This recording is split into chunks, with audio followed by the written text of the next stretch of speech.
तो अगले सूत्र की तरफ बढ़ेंगे। अगला सूत्र जो है वो है ते प्रति प्रसव हेयः सूक्ष्मः। साधनापाद का 10वां सूत्र है।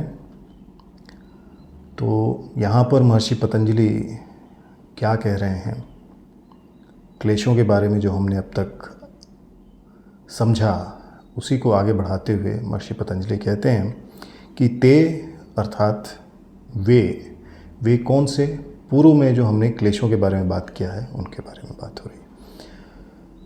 प्रति प्रसव हेया का मतलब है चित्त के अपने कारण में लीन होने से त्यागने अर्थात निवृत्ति करने योग्य, यानी कि जो प्रतिप्रसव का अर्थ क्या है, return to the original state.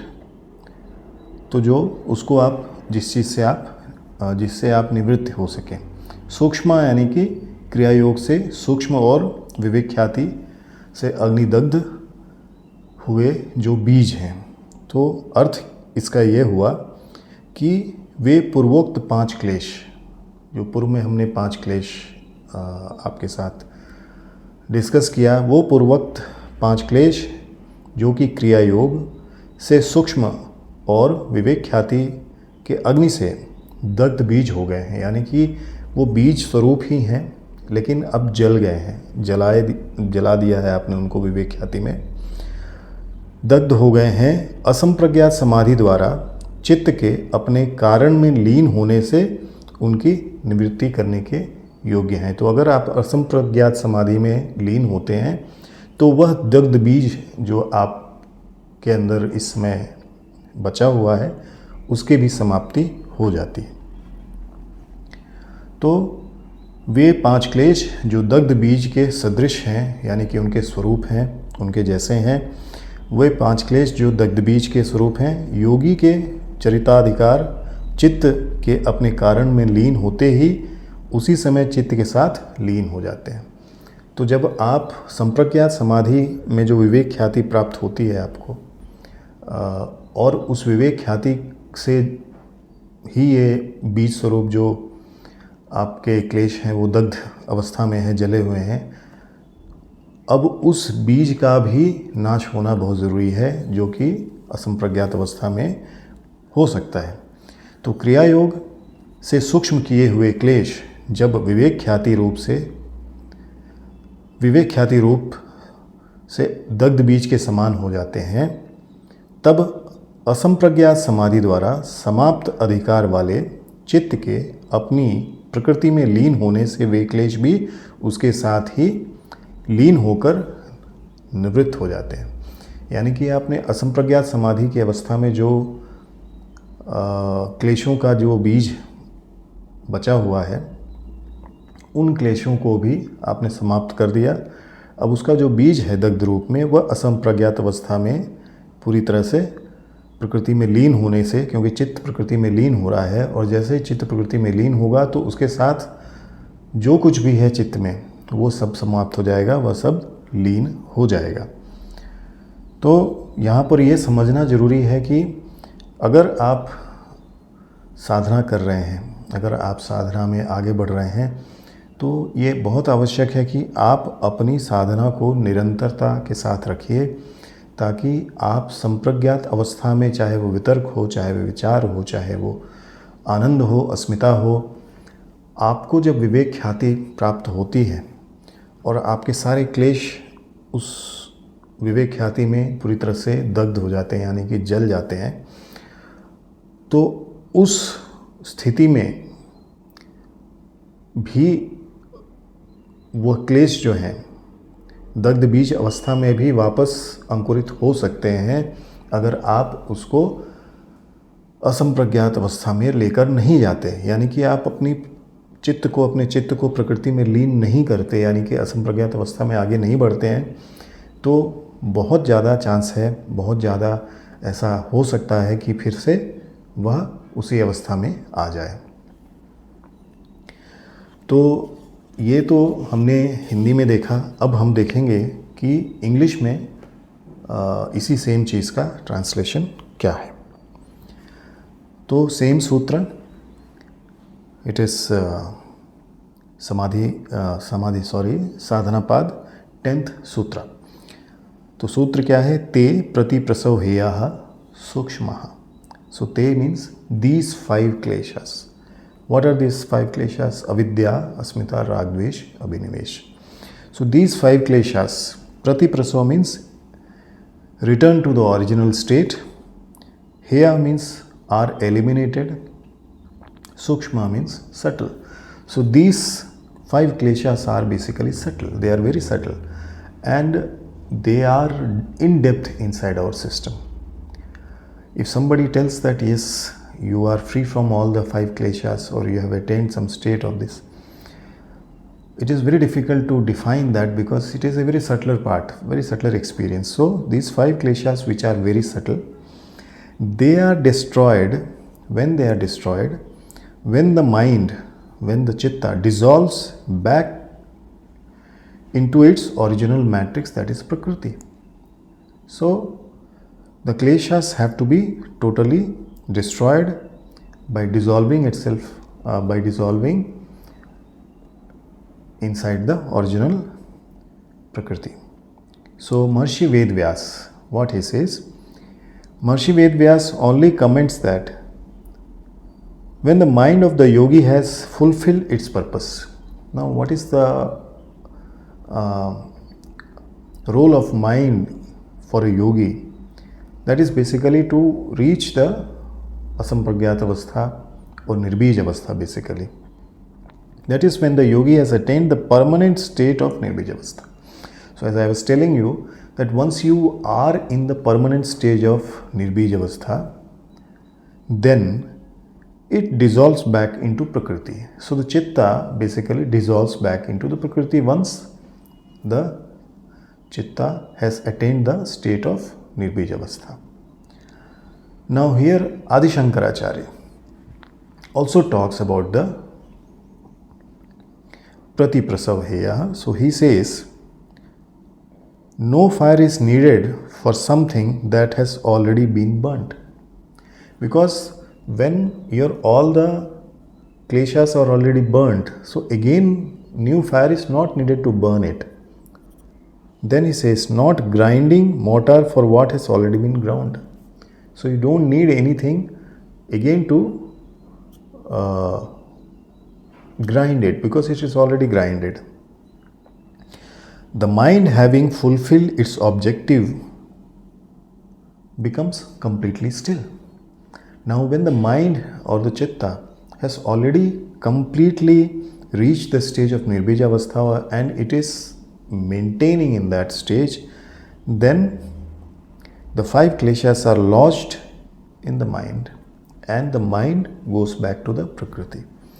So Patanjali in his 4th sutra in the same chapter, that is Sadhanapad, you can refer to only 4 possible states of kleshas.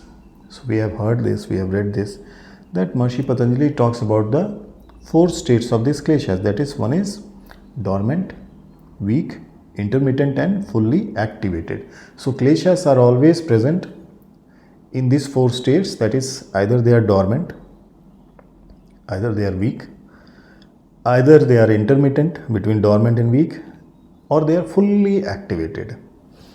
But we call that Vyasa in his commentary for that sutra mentioned that the burnt state is the 5th stage, which is called Dagdha Bija, or the 5th state of your kleshas. So now we have to understand the 5th state of this klesha is, first one is dormant state, second is weak, third is intermittent, fourth is fully activated, and the 5th one, after burning all the kleshas, the 5th state of the klesha is Dagdha Bij, or totally burnt state. So Vachaspati Mishra suggests that in this sutra, Patanjali is indirectly confirming about this 5th state in this particular 10th sutra of the Sadhanapad. So previously he has discussed about the 4 states, that is dormant, weak, intermittent and the fully activated state. But in this particular sutra, that is 10th sutra of Sadhana Pad, he explains and he is confirming that this is a Dagda Bij, or the fifth state where all the kleshas are burnt and the chitta is dissolved in the original state, which is Prakriti. So like burnt seeds, kleshas do not disappear as long as the mind of the yogi is still active. So remember that even like a burnt seeds, kleshas do not disappear as long as the mind of the yogi is active. As long as the mind of the yogi is active, that means as long as you are alive, your mind will be active. Or as long as you have reached to the stage of Siddha, means you have gone beyond the body, you have gone beyond the man and matter theory. So both the ways. So kleshas do not appear as long as the mind of the yogi is still active. They remain embedded there, but in their burnt state, like an empty shell, with their potency to sprout or produce effects. Unwanted vrittis are terminated. So basically, you will see that these kleshas are present in their burnt state, and they have the potential to definitely sprout or produce effects of unwanted vrittis, but in this state it is terminated. In this state of Dagda Bij, it is basically terminated. They cannot do anything now. The total dissolution occurs only when the mind of the liberated yogi dissolves back into its original Prakriti. So, when there is a total dissolution or total merging occurs only when the mind of the liberated yogi dissolves back to its original state of Prakriti, source upon the yogi's death, you can say.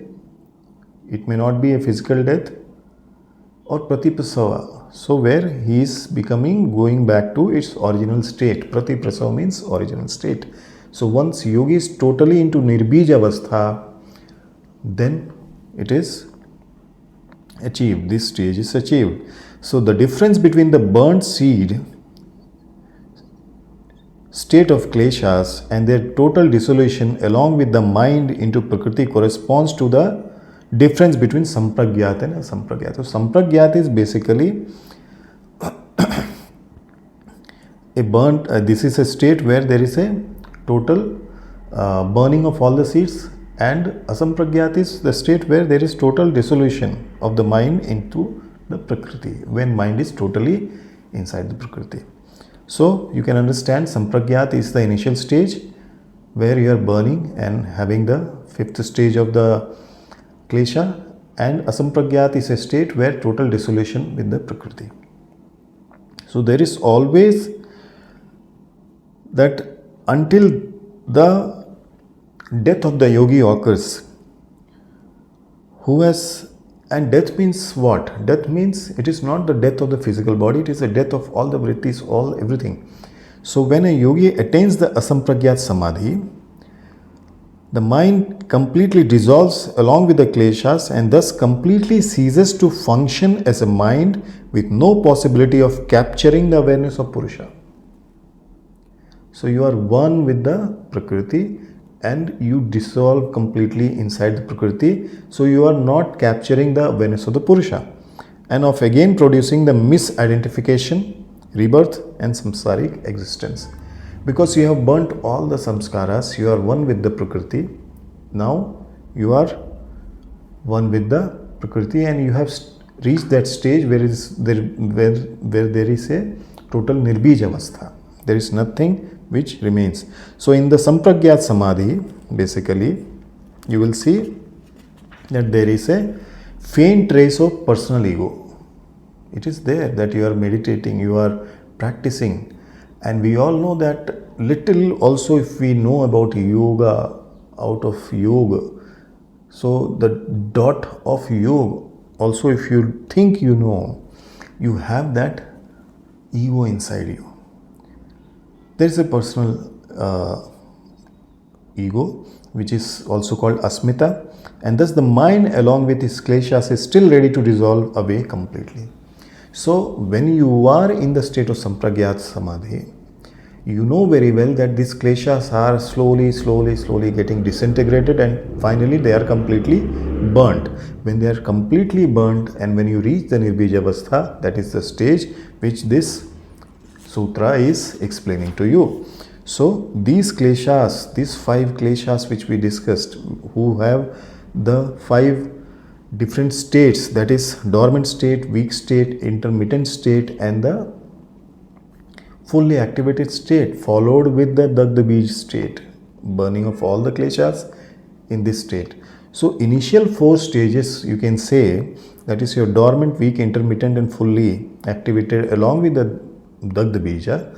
This comes in Sampragyat Avastha, and once Sampragyat Avastha goes to Asampragyat Avastha, Asampragyat Samadhi, when there is a total dissolution of your chitta inside the Prakriti, so that state is the state which is explained in this sutra.